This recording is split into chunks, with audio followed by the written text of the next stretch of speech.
하나님 아버지 감사를 드립니다. 2021년도 올 한해도 하나님께서 은혜 보여주시고 우리의 삶을 붙들어 주셨음을 감사를 드립니다. 지금 이 시간에 우리가 2021년도 마지막 예배를 드립니다. 그리고 2022년도 첫 예배를 하나님께 드릴 수 있게 해주심을 감사를 드립니다. 이 예배를 통해서 우리가 다시금 하나님 앞에서 우리의 마음을 결단하는 시간 될 수 있도록 은혜 부어 주셔서 우리가 정말 인생을 하나님을 위해서 살겠노라고 다짐하는 시간 되어지기를 소원합니다. 주님께서 우리의 마음 가운데 찾아와 주시고 우리의 예배 가운데 임재하여 주셔서 그래서 우리가 정말 다시금 하나님의 은혜로만 살아갈 수 있는 자임을 확인하는 귀한 시간 될 수 있도록 역사하여 주셔서 주님께서 이 예배 시간 가운데 함께하여 주실 줄 믿사오며 살아계신 예수 그리스도의 이름으로 간절히 기도드립니다. 아멘. 사도신경으로 우리의 신앙을 고백드립니다. 전능하사 천지를 만드신 하나님 아버지를 내가 믿사오며 그 외아들 우리 주 예수 그리스도를 믿사오니 이는 성령으로 잉태하사 동정녀 마리아에게 나시고 본디오 빌라도에게 고난을 받으사 십자가에 못 박혀 죽으시고 장사한 지 사흘 만에 죽은 자 가운데서 다시 살아나시며 하늘에 오르사 전능하신 하나님 우편한 자 계시다가 재료로서 산 자와 죽은 자를 심판하러 오시리라. 성령 믿사오며 거룩한 공예와 성도가 서로 교통하는 것과 죄를 사하신 것과 몸이 다시 사는 것과 영원히 사는 것을 믿사옵나이다. 아멘. 교동문 시편 123편입니다. 구약성경 시편 123편을 찾으시기 바랍니다.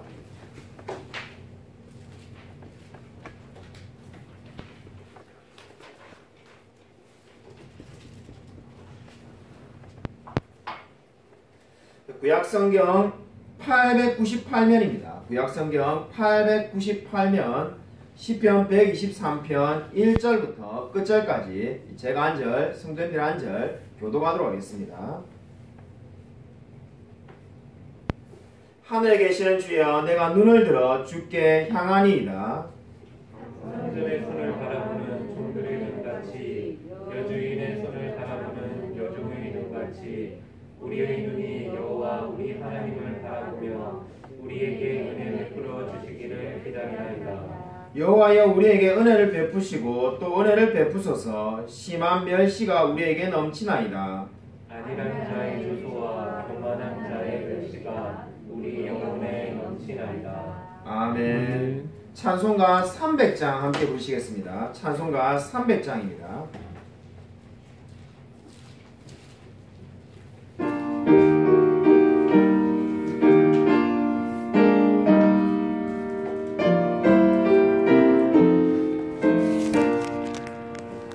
대만이 낙심되며 근심에 눌릴 때 주께서 내게 오사 위로해 주시네. 가는 길 캄캄하고 괴로움 많으나 주께서 함께하며 내 짐을 지시네. 그네가 내게 족하네. 그네가 족하네. 이 괴로운 세상 지날 때 그네가 족하네. 희망이 사라지고 친구 날 버릴 때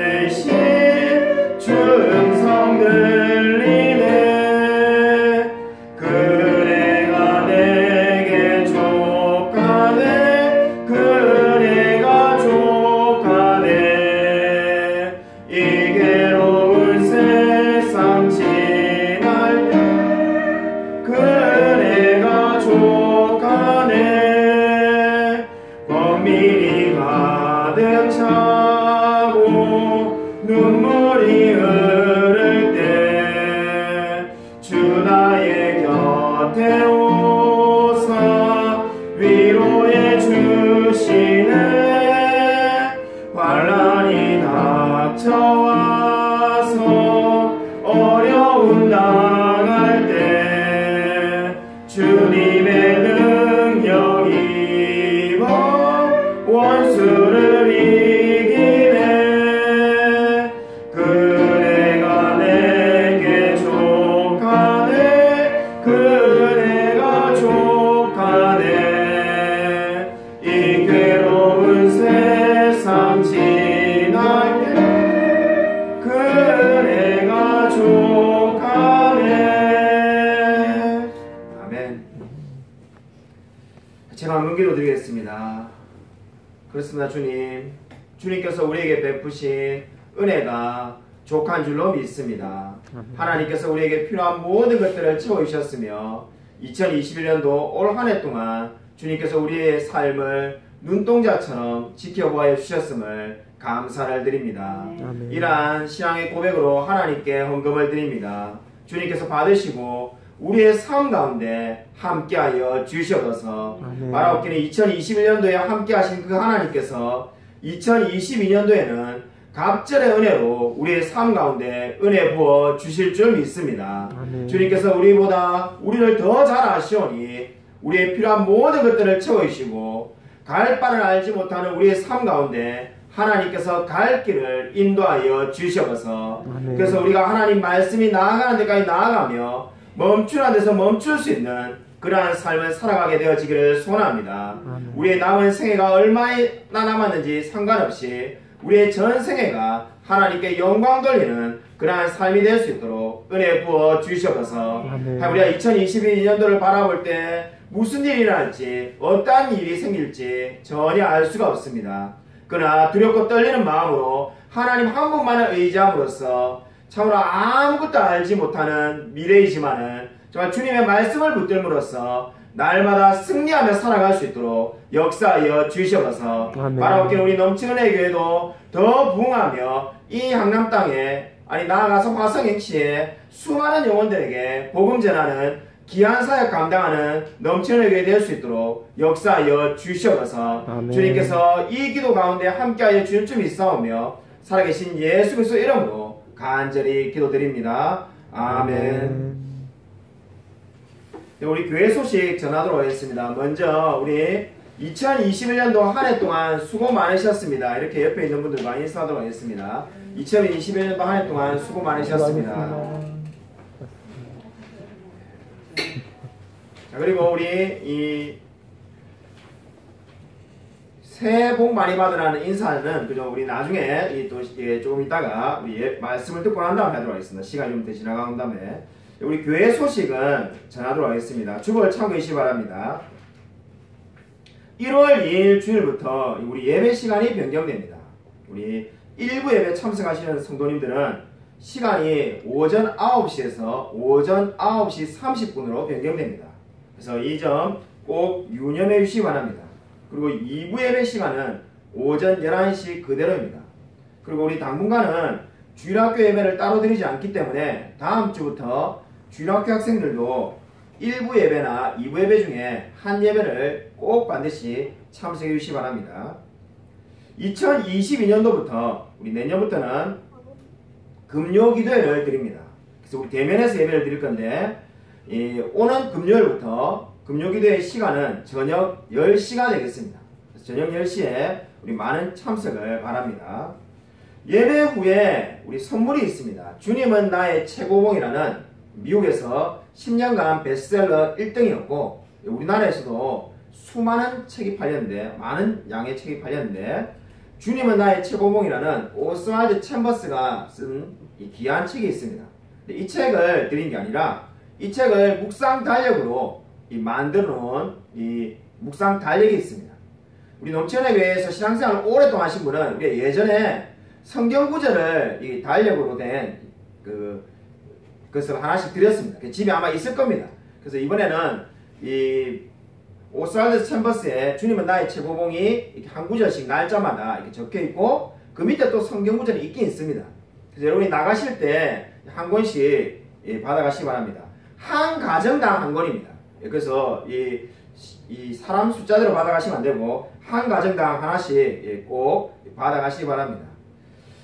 그래서 오늘 오지 못하신 분도 주일날 이 오스왈드 챔버스에 주님은 나의 최고봉 묵상 달력을 드릴 테니까는 주일날 받아가시면 됩니다. 오늘 오신 분들은 나가실 때 이게 뭐냐 우리가 여기서 음식을 드실 수 없기 때문에 우리가 코로나 이전에는 늘 이 치킨과 피자를 시켜서 먹었는데 예배 후에 그렇게 할 수 없어서 나가실 때 이 만두를 한 팩씩 드릴 겁니다. 그래서 받으셔서 집에 가서 드시는 걸로 그렇게 하도록 하겠습니다.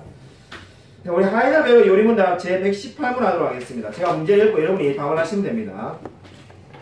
하나님께서는 그에게 무엇을 하라고 명령하셨습니까? 영혼과 몸에 필요한 모든 것들인데 우리 주 그리스도께서 친히 우리에게 가르치신 기도에 담겨 있습니다. 오늘 설교 말씀 듣도록 하겠습니다. 오늘 설교 말씀은 여호와께서 사랑하시는 자라는 제목으로 시편 127편 1절부터 5절 말씀입니다. 시편 127편 1절부터 5절이 되겠습니다.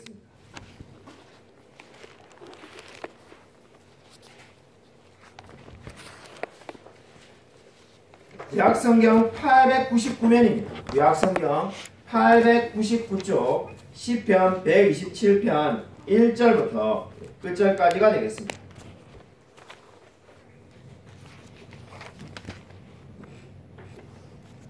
시편 127편 1절부터 끝절 구약성경 899면입니다. 다 찾으셨으면 제가 한 절, 성도님들 한 절 교독하도록 하겠습니다. 여호와께서 집을 세우지 아니하시면 세우는 자의 수고가 헛되며 여호와께서 성을 지키지 아니하시면 파수꾼의 깨어있음이 헛되도다. 너희가 일찍이 일어나고 늦게 누우며 수고의 떡을 먹음이 헛되도다. 그러므로 여호와께서 그의 사랑하시는 자에게는 잠을 주시는도다. 보라, 자식들은 여호와의 기업이요 태의 열매는 그의 상급이로다. 젊은 자의 자식은 장사의 수중의 화살 같으니 함께 읽겠습니다. 이것이 그의 화살통에 가득한 자는 복되도다. 그들이 성문에서 그들의 원수와 담판할 때 수치를 당하지 아니하리로다. 아멘. 네, 오늘 설교 제목은 여호와께서 사랑하시는 자입니다. 시편 150편 가운데서 120편부터 134편까지는 일종의 타이틀이 있습니다. 제목이 모두가 있는데 그 제목이 공교롭게도 다 똑같습니다. 120편부터 134편까지 15편의 시편이 모두 타이틀이 어떻게 되어 있습니까? 성전에 올라가는 노래라는 제목으로 되어 있습니다. 성전에 올라가는 노래라는 제목이 왜 붙어 있을까요? 그것은 에스겔이 본 성전에 15개의 계단이 있었기 때문입니다. 근데 그 15개의 계단이 지금 15편의 시편을 가지고 유대인들은 한 계단을 오를 때마다 그 시편을 하나씩 암송하며 불렀다고 합니다. 이 성전에 올라가는 노래라는 타이틀은 우리 영어 성경인 킹 제임스 버전을 보면은 가장 뛰어난 노래라고 이름을 붙여놓았습니다. 시편이 150편이 있는데 그 중에 가장 뛰어난 시편이 바로 120편부터 134편까지 있는 이 성전에 올라가는 노래라는 겁니다. 그리고 RSV라는 영어 성경은 송영송이라고 이름을 짓기도 하였습니다. 왜 이 시편이 가장 뛰어난 노래가 되겠습니까? 한마디로 하나님께 나아가는 노래이기 때문입니다. 하나님께 나아가기 때문에 이 시편이 가장 뛰어나다는 거죠. 이 시편의 저자가 뛰어난 사람이라서 뛰어난 시편이 아니라 하나님께 나아갈 때 불렀던 찬양이기 때문에 지금 이 성전에 올라가는 노래가 가장 뛰어난 시편으로 불려지고 있습니다. 그 중에 우리는 오늘 127편을 살펴보고자 합니다. 오늘 127편을 보시면 1절부터 2절까지는 하나님 중심으로 살라라고 그렇게 말을 하고 있습니다. 이 타이틀에 걸맞게 정말 하나님께 나아가는 노래라는, 성전에 올라가는 노래라는 이 타이틀에 걸맞게 1, 2절은 하나님이 어떠한 분이신지에 대해서 말씀을 하고 있습니다. 우리가 수요예배 때 소유리문답을 공부했기 때문에 하나님은 어떠한 분이신가 이렇게 말하면은 아마 이 소유리문답 공부를 기억하시는 분은 제 4문을 떠올릴 겁니다. 하나님은 영이시니 하나님의 존재, 능력, 공의, 선함, 진실은 영원하고 무궁하며 불변합니다. 아마 이 말씀이 떠오를 겁니다. 근데 이 교리와 같이 그렇게 말을 전하고 있는 것이 아니라 오늘 지금 이 시편의 저자 솔로몬은 자신이 만난 이 하나님을 어떻게 전하고 있습니까? 세 가지로 이야기를 하고 있습니다. 근데 그 세 가지가 어떻게 됩니까? 헛되다는 것을 단어를 통해서 하나님이 함께하지 않으면 헛되다라고 그렇게 말하고 있습니다. 1절과 2절을 보면은 이 짧은 문장 가운데 3번이나 헛되다는 단어가 나오고 있습니다. 뭐가 헛되다는 겁니까?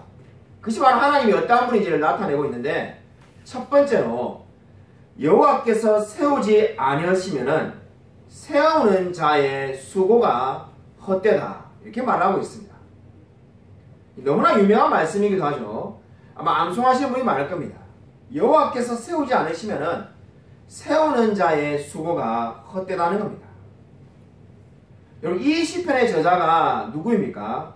솔로몬이라고 이 시편의 타이틀에 적혀 있습니다. 솔로몬은 어떠한 사람이었습니까? 솔로몬은 사실 건설왕이었습니다. 건설왕이라는 이 말이 성경에 있는 건 아니지만은 제가 붙인 별명입니다. 솔로몬은 정말로 건설왕이라고 부를 만큼 이 많은 건축을 했습니다. 특별히 뭘 했습니까? 무려 7년간 성전을 건축하였습니다. 그리고 13년 동안 궁궐을 건축하기도 하였습니다. 그러니까 도합하면은 20년간 솔로몬은 건축하는데 자신의 재임기간을 보내었던 겁니다. 성전을 건축하고 궁궐을 건축했으니까 건축에 대해서 얼마나 잘 알고 있겠습니까? 근데 그러한 솔로몬이 지금 어떻게 말하는 겁니까? 여호와께서 세우지 않으시면은 세우는 자의 수고가 헛되다는 겁니다. 20년간 건축을 했는데 그 어떠한 말씀에도 솔로몬이 자신을 드러내고 있는 부분은 아무것도 없습니다. 오히려 반대로 솔로몬은 지금 어떻게 말하고 있는 겁니까? 하나님께서 함께 하셔가지고 이 건축에 필요한 재료를 구할 수 있었고, 하나님께서 함께 하셔가지고 건축에 필요한 기술자를 구할 수 있었다고 지금 그렇게 고백을 하고 있는 겁니다. 아무리 내가 열심히 건축을 하려고 한들 하나님이 함께 하지 않으면은 아무것도 지을 수 없다는 겁니다. 여러분, 이러한 고백이 여러분의 삶 가운데 있습니까? 2021년을 되돌아보면은 하나님이 함께 하지 않았으면은 저는 아무것도 할 수 없었습니다는 고백이 여러분 가운데 있습니까? 여러분 있다면은 이미 놀라운 복을 받은 자입니다. 여러분, 솔로몬은 두 번째로 어떻게 고백을 하고 있습니까? 여호와께서 성을 지키지 않으시면은 파수꾼의 수고가 헛되다 이렇게 말하고 있습니다. 솔로몬이 지금 자신이 만난 하나님을 말을 하는데 여호와께서 함께하지 않는다면은, 성을 지키지 않으면은 파수꾼의 수고가 헛되다는 거죠. 파수꾼은 뭐 하는 사람입니까? 적이 침공해 올 걸 대비해가지고 적이 어디서 오는지 이렇게 살펴보는 자가 파수꾼이 되겠습니다. 근데 이 파수꾼이 성을 지키는 게 아니라 하나님이 지키신다라고 지금 고백을 하는 겁니다. 파수꾼이 눈을 부릅뜨고 아무리 성에서 이렇게 적이 어디에 오는지 지켜본들 하나님이 함께하지 않으면은 그 성은 함락될 수밖에 없다는 거죠. 여러분, 그러한 예가 성경에 어디에 있을까요? 다윗 왕 때 그런 일이 있었습니다. 아마도 솔로몬은 제가 추측컨대 이 놀라운 하나님에 대해서 다윗 왕을 통해서 직접 들었었는지도 모릅니다. 아마 다윗 왕을 통해서 배웠을 겁니다. 그렇게 생각할 수 있는 이유가 뭡니까? 원래 다윗은 어디에 수도를 두고 있었습니까? 원래 예루살렘에 수도가 처음부터 있었던 것이 아니라 성경을 읽어보면은 다윗은 헤브론에서 이 7년간 나라를 다스리고 있었습니다. 헤브론에 있다가 예루살렘을 공격할 마음이 생겼는데 그 예루살렘은 당시에 여부수 족속이 예루살렘을 차지하고 있었습니다. 이 여부수 족속이 다윗 왕이 침공할 것을 얼마나 우습고 하찮게 여겼냐면은 성경에 이런 말씀이 있습니다. 여러분 프린트물을 참고해 주시기 바랍니다. 사무엘하 5장 6절 말씀에 이런 말씀이 있습니다. 제가 프린트물에 다 적어 놓았습니다. 찾는 시간을 줄이기 위해서 적어 놓았으니까 보시기 바랍니다. 사무엘하 5장 6절 제가 읽어 드리겠습니다. 맹인과 다리 저는 자라도 다윗과 다윗의 군대를 물리치리라. 지금 이 말이 누가 한 말이냐면은 당시에 예루살렘에 살고 있었던 여부수 족속들이 이 말을 했습니다. 맹인과 다리 저는 자가 전쟁에 무슨 쓸모가 있겠습니까? 앞이 보이지 않는데 적군과 아군이 구분도 안 되는데 그런 사람들과 다리를 저는 사람이 누구를 공격하겠습니까? 근데 맹인과 다리 저는 사람만 있어도 그까지 다윗 군대는 충분히 이길 수 있다는 겁니다. 이 말이 무엇을 의미합니까? 다윗의 군대는 우리하고 상대도 안 된다고 생각한 거죠. 그렇게 생각한 이유가 뭐냐면은 당시에 예루살렘 성은 철저하게 난공불락의 요새였다고 합니다. 근데 우리가 이 요새에 지금 이렇게 있는데 다윗이 오본들 어떻게 이길 거냐는 거죠. 우리는 파수꾼을 세워가지고 다윗이 언제 오는지를 다 보고 있는데 다윗은 절대로 우리를 이길 수 없다는 이 교만한 마음이 사무엘하 5장 6절에 잘 나타나고 있습니다. 근데 여러분 결과가 어떻게 됐습니까? 하나님이 여부수 사람과 함께하지 않으니까 하나님께서 그 예루살렘 성을 지켜주지 않으니까 이 예루살렘 성은 다윗에 의해서 함락되고 말았습니다. 그리고 다윗은 그 예루살렘 성에다가 새로운 이름을 지었는데 그 성의 이름을 시온성이라고 이름을 붙였습니다. 이 이야기가 무엇을 보여줍니까? 하나님께서 함께하지 않으면은 그 파수꾼이 아무리 수고해본들 성을 지킬 수가 없다는 겁니다. 그것이 바로 지금 솔로몬이 고백하는 바입니다. 성은 그 성에 있는 사람들이 지키는 것이 아니라 누가 지켜준다는 겁니까? 하나님이 지켜주신다는 거죠. 저와 여러분도 이 말씀을 우리가 얼마든지 우리의 삶에 적용해 볼 수 있습니다. 이 넘치는 교회는 저와 여러분이 지키고 있는 게 아닙니다. 하나님이 함께하지 않으면 우리 교회는 결코 2022년도에 세워질 수가 없습니다. 여러분의 직장, 여러분의 가정 마찬가지입니다. 우리가 아무리 노력해본들 직장과 가정을 지킬 수 있는 게 아닙니다. 그걸 지키시는 분이 누구라는 겁니까? 여호와께서 지키셔야만이 반드시 함께 있을 줄로 믿으시기 바랍니다. 아멘. 저와 여러분의 노력으로 되는 것이 아니다라고 지금 말을 하고 있습니다. 그 고백을 지금 누가 하고 있습니까? 정말로 세상에서 가장 뛰어난 지혜를 하나님께서 주셨다는 솔로몬이 그렇게 고백하고 있습니다. 저와 여러분보다 훨씬 지혜로웠던 솔로몬이 여호와께서 함께하지 않으면 성을 지킬 수조차 없다는 겁니다. 세 번째로 지금 하나님에 대해서 솔로몬은 어떻게 고백합니까? 너희가 일찍이 일어나고 2절 말씀을 보십시오. 늦게 누우며 수고의 떡을 먹음이 헛되도다. 이렇게 말하고 있습니다. 아마 어떤 분들에게는 이 말이 참 이상하게 들리는지 모릅니다. 특별히 바른 생활 사나이, 본인이 바른 생활을 강조하는 분이라면 아마 오늘 이 말씀 읽으면 상당히 귀에 솔직히 거슬릴 그런지도 모릅니다. 아니 아침에 늦게 일어나서 문제가 된다든지 너무 잠을 많이 자서 문제가 된다면 그죠, 말씀이 금방 이해가 될 건데 잠언에 그런 말씀들이 있죠. 근데 아침에 일찍 일어나고 늦게 누우면은 이거보다 더 완벽하게 사는 게 없는데 근데 어떻다는 겁니까? 헛되다 이렇게 말하고 있습니다. 이 성경이 뭔가 좀 잘못된 게 아닌가 이런 생각이 아마 들 수가 있는데 왜 이렇게 말씀하는 걸까요? 여러분 2021년도가 이제 몇십 분밖에 남지 않았습니다. 2021년도를 되돌아보면 어떤 생각이 듭니까? 여러분 우리는 딱 아마 두 부류 중에 한 부류에 속할 겁니다. 한 부류의 사람은 2021년도 너무 아쉽다. 내가 좀 더 열심히 살걸. 좀 더 내가 최선을 다했어야 되는데 아마 이렇게 아쉬워하는 분이 있을 겁니다.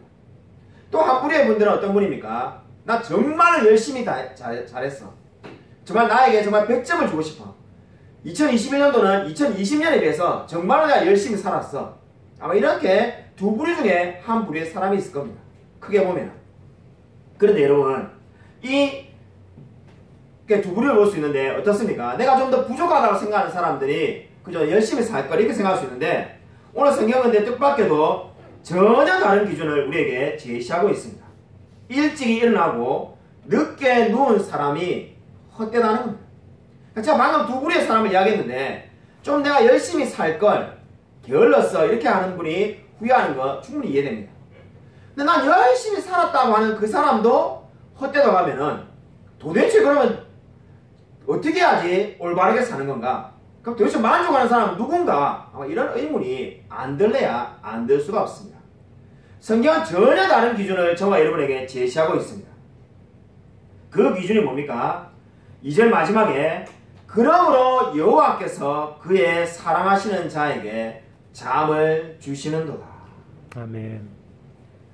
여러분 이 말씀이 무슨 말씀입니까? 여호와께서 사랑하시는 자에게 잠을 준다는 것은 문자 그대로 잠을 많이 자는 사람, 하루에 12시간 이상 자는 사람이 하나님이 사랑하는 사람이다. 이런 의미가 절대로 아닙니다. 만약에 그런 의미라면은 그저 단연코 가장 은혜를 많이 받은 사람은 아마 제가 아는 한, 제가 온 인류 사람을 다 아는 게 아니니까요. 70억 인구를 제가 어떻게 다 알겠습니까? 적어도 제가 만나보고 아는 사람 중에 정말 이 말씀이 만약에 잠을 많이 잘수록 여호와께서 사랑하시는 분이라면은 우리 이 사랑하는 아내 우리 박정 사모가 단연 1등일 겁니다. 제가 신혼초에 일어난 이야기인데 신혼초에 아내가 우리 박정 사모가 한 오후 4시쯤 되니까는 벌써 그냥 잠자리 들겠다면서 피곤하다고 자더라고요. 몸이 안 좋은갑다. 밤에 잘 때쯤에 일어날 줄 알았는데 그냥 그대로 자고 있어요. 그냥 그런갑다. 그 다음 아침에 제가 한 7시쯤에 제 기억에 일어나는 걸로 기억하는데 일어나서 보니까는 오후에 4시에 잘 때 누웠던 그 자세 그대로 이렇게 누워있는 겁니다. 얼마나 놀랬던지 생각을 해보면은 지금 벌써 잠자리에 든 시간이 15시간 이상 지났는데 사람이 이게 몸을 뒤치긴 흔적도 없이 그냥 그대로 누워있길래 정말로 제가 진심으로 그때 혹시 죽은 게 아닌가 얼마나 걱정이 되는지 이렇게 가서 보니까는 사람이 살아있는데 그냥 잠을 그대로 자고 있어요. 중간에 한번 일어난 흔적도 없습니다. 자, 그때 얼마나 놀랐는지 모릅니다. 네, 이렇게 잠을 많이 자는 게 지금 이 말씀의 의미가 아닙니다. 잠을 많이 자는 사람이 정말 하나님이 사랑하는 사람이다. 이런 의미가 아닙니다. 오늘 지금 이 말씀의 의미가 뭡니까? 이 말씀의 의미는 제가 프린트물에 적어놓은 것처럼 하나님이 함께 하시는 자의 삶이 복되다는 겁니다. 하나님이 함께하는 그 삶이 복되다는 거죠. 그러니까 지금 앞에 있던 2절의 말씀에 뭐가 헛되다 했습니까? 너가 아무리 열심히 수고해가지고 일찍 일어나고 늦게 자는 정말로 일벌레처럼 살지나 할지라도 그것은 헛된 거고 정말로 의미 있는 삶이 되려면 어떻게 하라는 겁니까?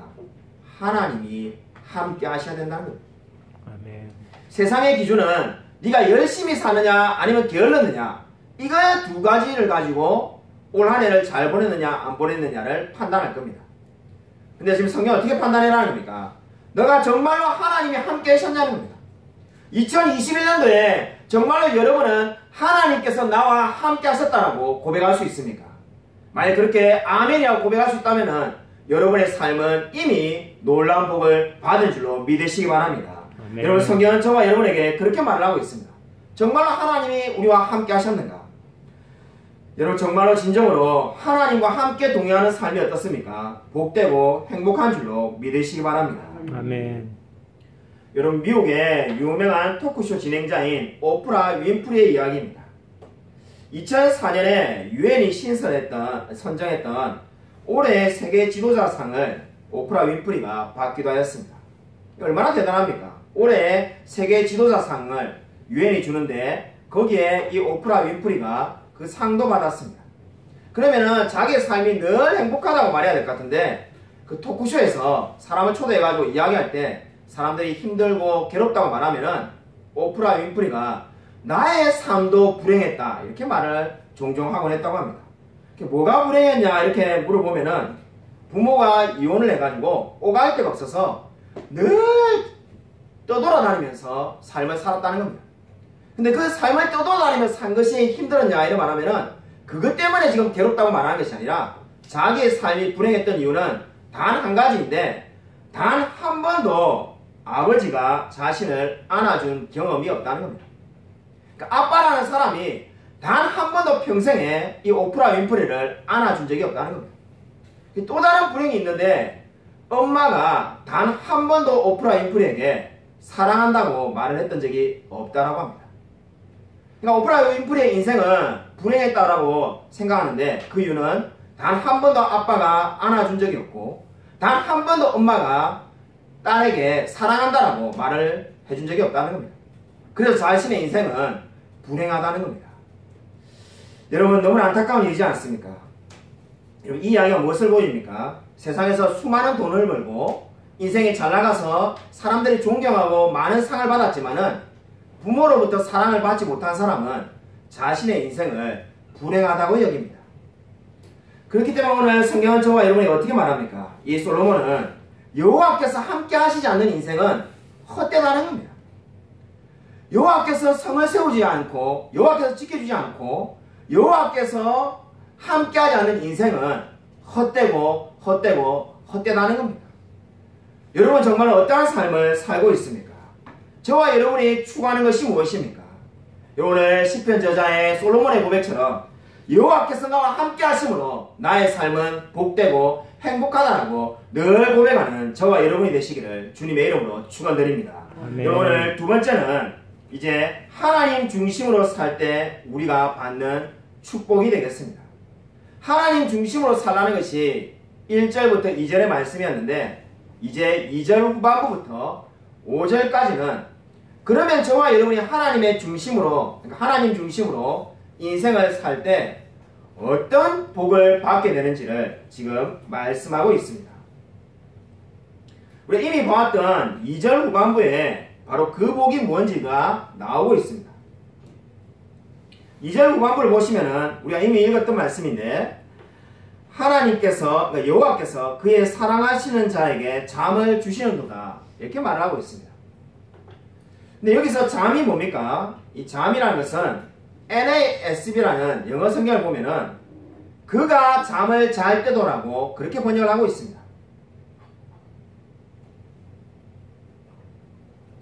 그가 잠을 잘 때도라는 말이 무엇을 의미합니까? 우리가 아무런 활동을 하지 않을 때도 하나님께서 우리에게 복을 주신다는 의미가 되겠습니다. 그러니까 하나님은 어떠한 분이신가?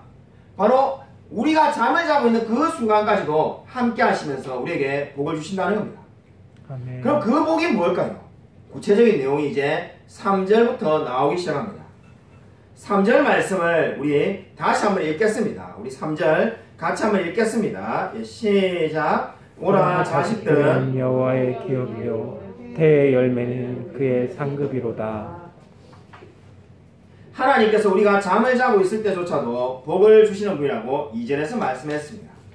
근데 갑자기 뜬금없이 자녀 이야기가 나오고 있습니다. 지금 여기서 보라라는 그 단어는 감탄사인데 어떤 중요한 장면이나 내용을 설명하기 위해서 사람들의 관심을 주목시키는 것이 보라라는 단어가 되겠습니다.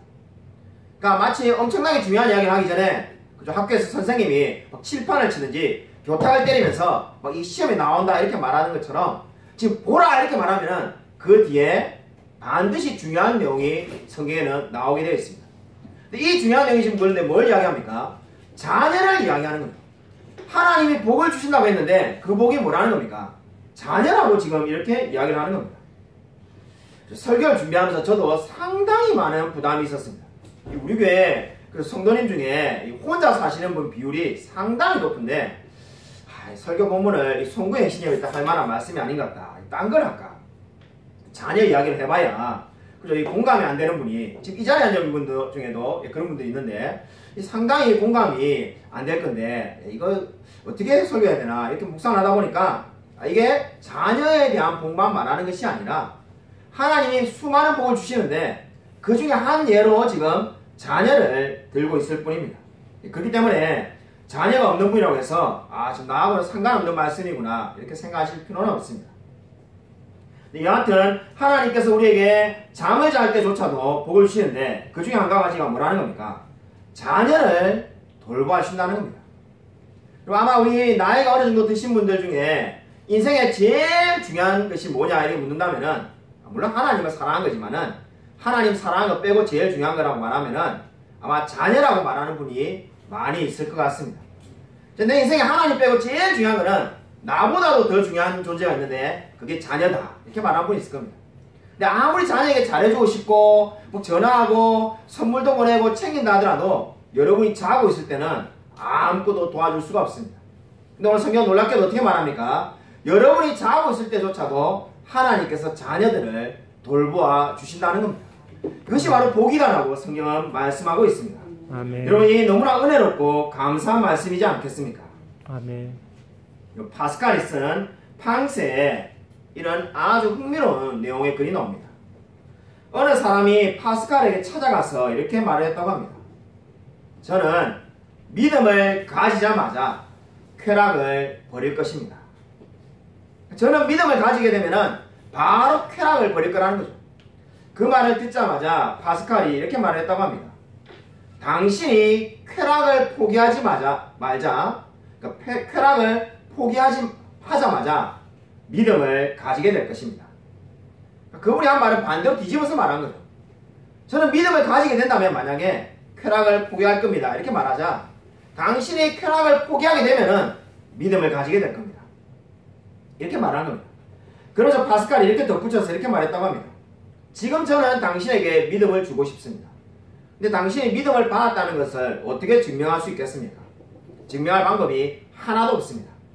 증명할 수 있는 방법이 딱 한 가지가 있는데 그것은 바로 당신이 쾌락을 포기하면은 믿음이 생겼다라고 모든 사람들이 믿게 될 겁니다. 여러분 이 이야기가 무엇을 보여줍니까? 진정으로 하나님께 순종하기 시작하면은 뭐라는 겁니까? 그 사람이 믿음이 있다는 것을 증명할 수 있다는 겁니다.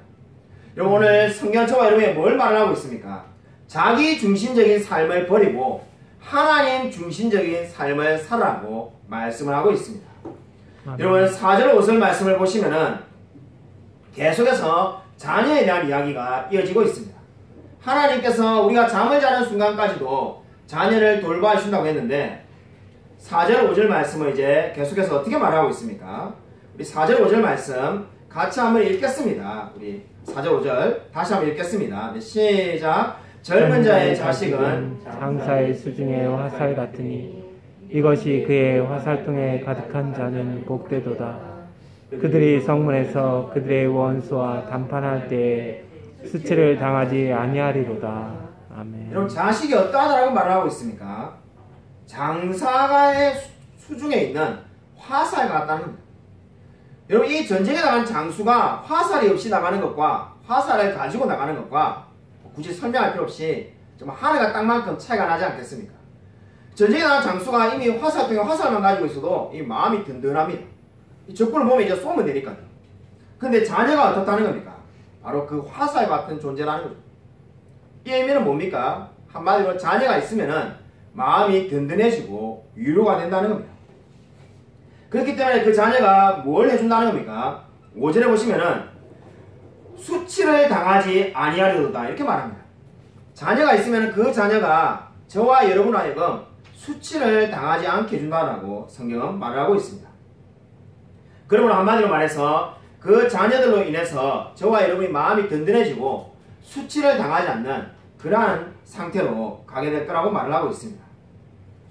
송구 영신 예배인데 자녀의 이야기만 계속 말씀이 나오고 있어서 아마 우리 몇몇 분들은 실망하는지도 모르겠습니다. 동영상으로 실시간으로 예배드리는 분 가운데서도 이 내한테 적용되는 말씀이 전혀 없는데 이렇게 생각하는지도 모르겠습니다.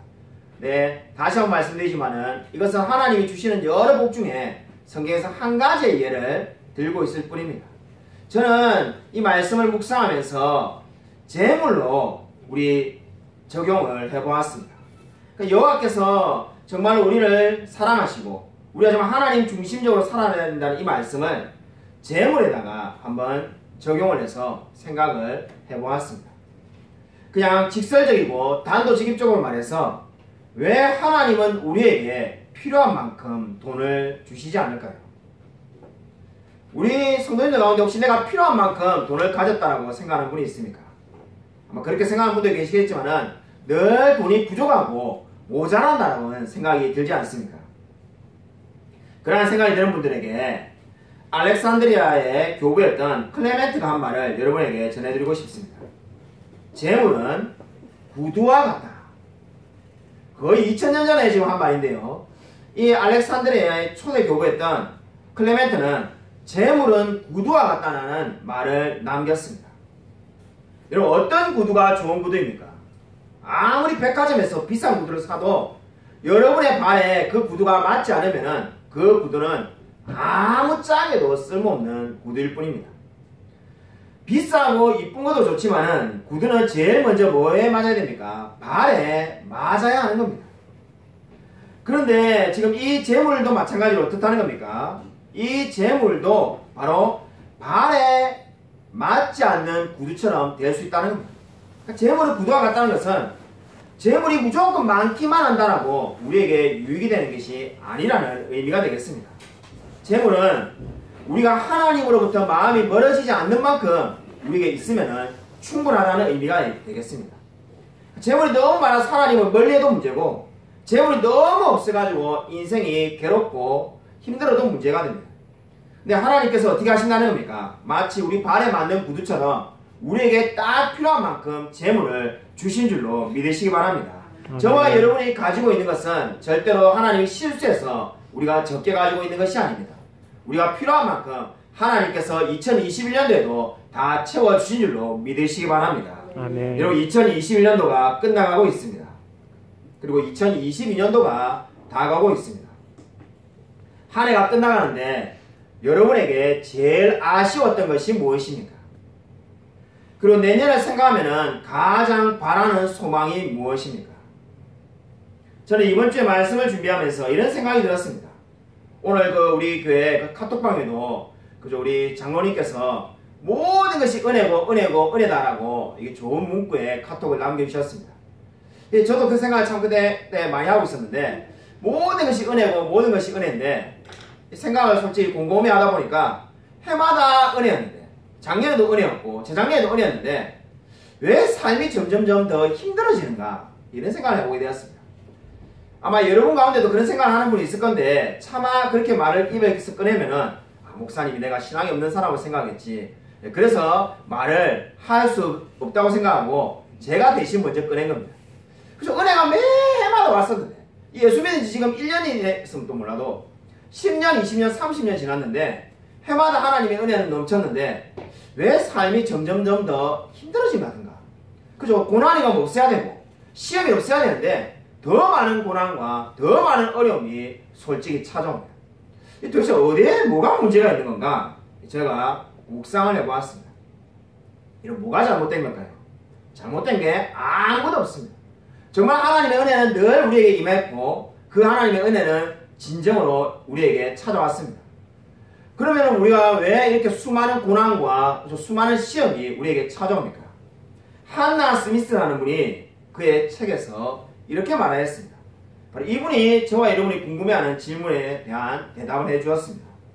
여러분, 프린트물에 있는데 여러분 제가 한번 여러분 우리 같이 한번 읽어볼까요? 우리 같이 한번 읽겠습니다.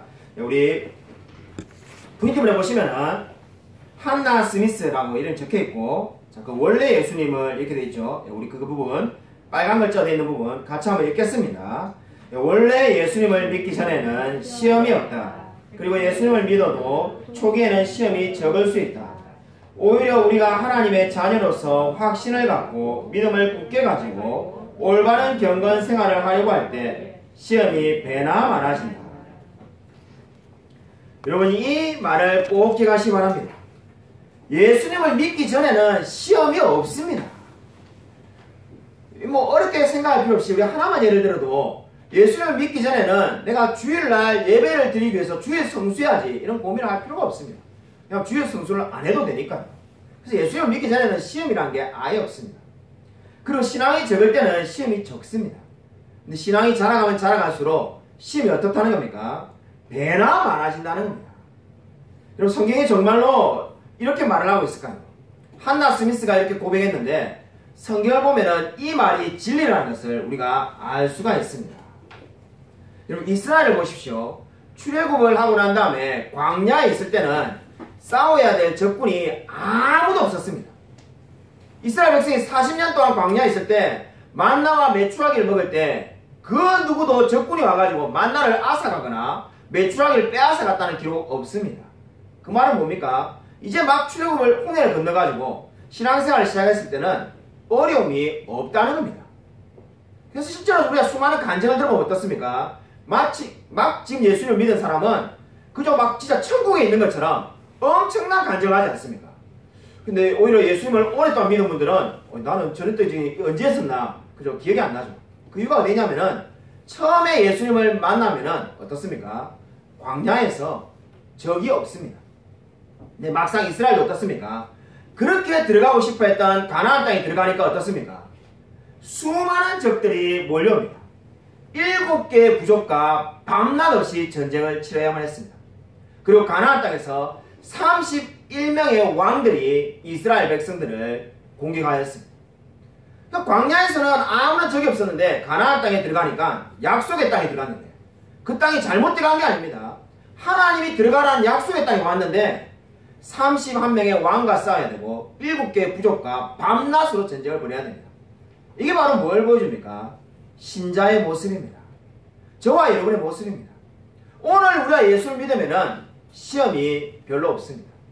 근데 이미 10년, 20년 여러분의 신앙이 자라가면 자라갈수록 배나 많은 고난과 어려움이 찾아온다라고 성경은 말을 하고 있습니다. 여러분 이 진리를 기억하십시오. 그러므로 저와 여러분이 올바르고 경건하게 살려고 하면은 수많은 어려움이 몰려옵니다. 그렇기 때문에 이제 여러분 내년에 편하게 살겠다는 생각은 아예 버리십시오. 내년에 아무런 시험이 찾아오지 않는다. 그것은 뭘 의미하는 겁니까? 우리의 신앙이 잘못된 겁니다. 저와 여러분이 올바르게 살려고 하면은 반드시 어려움이 다가올 수밖에 없습니다. 그럼 우리 옆에 있는 분들과 이렇게 인사 한번 더 하겠습니다. 내년에 편하게 살 생각은 하지 마십시오. 이렇게 인사하겠습니다. 내년에 편하게 살 생각은 하지 마십시오. 예, 인사 잘 안 될 줄 알았습니다. 제가 아예 원고에 인사 잘 안 할 거라고 아예 써놨습니다. 아마 내년에 부자 되십시오. 내년에 건물주 되십시오. 이러면은 그죠? 지금 인사가 막 하고 화기애애하고 분위기 좋을 건데 내년에 편하게 살 생각하지 마십시오. 이렇게 하니까 그죠? 이게 송구영 신예배 때 들어야 될 말이 아닌 것 같은데 이게 목사님 이거 아닌 것 같은데 아마 이렇게 생각하는 분들은 지금 설교 내용을 졸다가 들으신 겁니다. 내년에 편하게 못 사는 것이 최고의 찬사입니다. 그 말이 뭘 의미하는 겁니까? 올해 우리가 엄청난 영적인 성장을 했다는 겁니다. 저와 여러분이 만약 영적으로 올해 퇴보하면은 내년에 올해보다 더 고난이 없을 겁니다. 그것이 바로 방금 제가 설명한 것처럼 이스라엘 백성들이 가나안 땅에 들어가서 일어난 이야기인 거죠. 이스라엘 백성이 광야를 벗어나서 가나안 땅에 들어가니까 고난이 물밀듯이 왔습니다. 저와 여러분이 내년에 더 많은 고난이 올해보다 찾아온다는 것은 뭘 의미하는 겁니까? 올해 영적인 성장이 일어났다는 겁니다. 저와 여러분이 정말로 하나님을 더 사랑하는 자가 되었다면 정말 2021년도에 하나님을 2020년보다 더 사랑했다면 2022년도는 마귀가 절대로 우리를 그냥 내버려두지 않을 겁니다. 많은 고난이 우리에게 있을 겁니다. 우리 넘치는 교회도 많은 고난이 있을 겁니다. 그러면은 이제 두려워하고 염려하라는 게 아닙니다. 목사님 그럼 제가 어떻게 살라고 이렇게 송구행신 예배 때 이런 말씀을 합니까? 염려하고 걱정하라는 게 아닙니다. 바로 오늘 성경 말씀이 그에 대한 해답을 말하고 있습니다. 더 많은 고난이 우리에게 찾아올 겁니다. 더 많은 어려움이 우리에게 찾아올 겁니다. 근데 우리가 승리하고 안심할 수 있는 이유는 어디에 있습니까? 여호와께서 우리를 지켜주실 것이기 때문입니다. 여호와께서 우리와 함께 하실 것이며 우리가 정말로 진정으로 여호와께서 그 사랑하시는 자에게 잠을 주실 것이기 때문에 우리가 승리할 줄로 믿으시기 바랍니다. 아멘. 저와 여러분이 더 일찍 일어나고 더 늦게 자라고 했으면 아마 우리는 오늘 말씀을 듣고 난 다음에 밤에 잠이 오지 않을 겁니다. 만약에 정말 이 시편 127편의 말씀이 더 일찍 일어나야만이 더 늦게까지 수고해야만이 성을 지킬 수 있다 이렇게 말이 되었다면 아마 우리는 오늘 이제부터 잠을 잘 수가 없습니다. 근데 성경은 그렇게 말씀하고 있지 않고 여호와께서 지켜주시기 때문에 우리가 안전하다고 말씀을 하고 있습니다. 아멘. 여러분 정말로 진정으로 이 말씀을 믿으시기 바랍니다. 아멘. 2021년도에도 큰 은혜를 보여주신 하나님께서 2022년도에 갑절의 은혜를 저와 여러분 그리고 우리 가정에 그리고 넘치는 은혜에 부어 주실 줄로 믿으시기 바랍니다. 아멘. 아무쪼록 하나님께서 2022년도에 행하실 놀라운 은혜를 소망하며 정말로 그 하나님의 역사를 기대하며 살아가는 저와 우리 모든 성도님이 되시기를 주님의 이름으로 간절히 축원드립니다. 아멘. 이 시간 우리 말씀을 생각하면서 1분간 묵상으로 기도하겠습니다. 진정으로 2021년도에 은혜를 베푸신 하나님께서 2022년도에 각별의 은혜를 베풀어 달라고, 참으로 우리가 2021년도에 영적으로 더 성장하며 더 하나님을 알았기 때문에 정말 2022년도에도 어려움과 고난과 역경이 찾아오겠지만은 정말 여호와께서 그 사랑하시는 자에게 잠을 주신다는 이 말씀 붙들고 정말 하나님과 함께함으로써 내가 모든 고난과 모든 어려움을 넉넉히 이기며 승리하며 살아갈 수 있게 해달라고 이 시간 우리 1분간 말씀을 생각하면서 묵상으로 기도하겠습니다.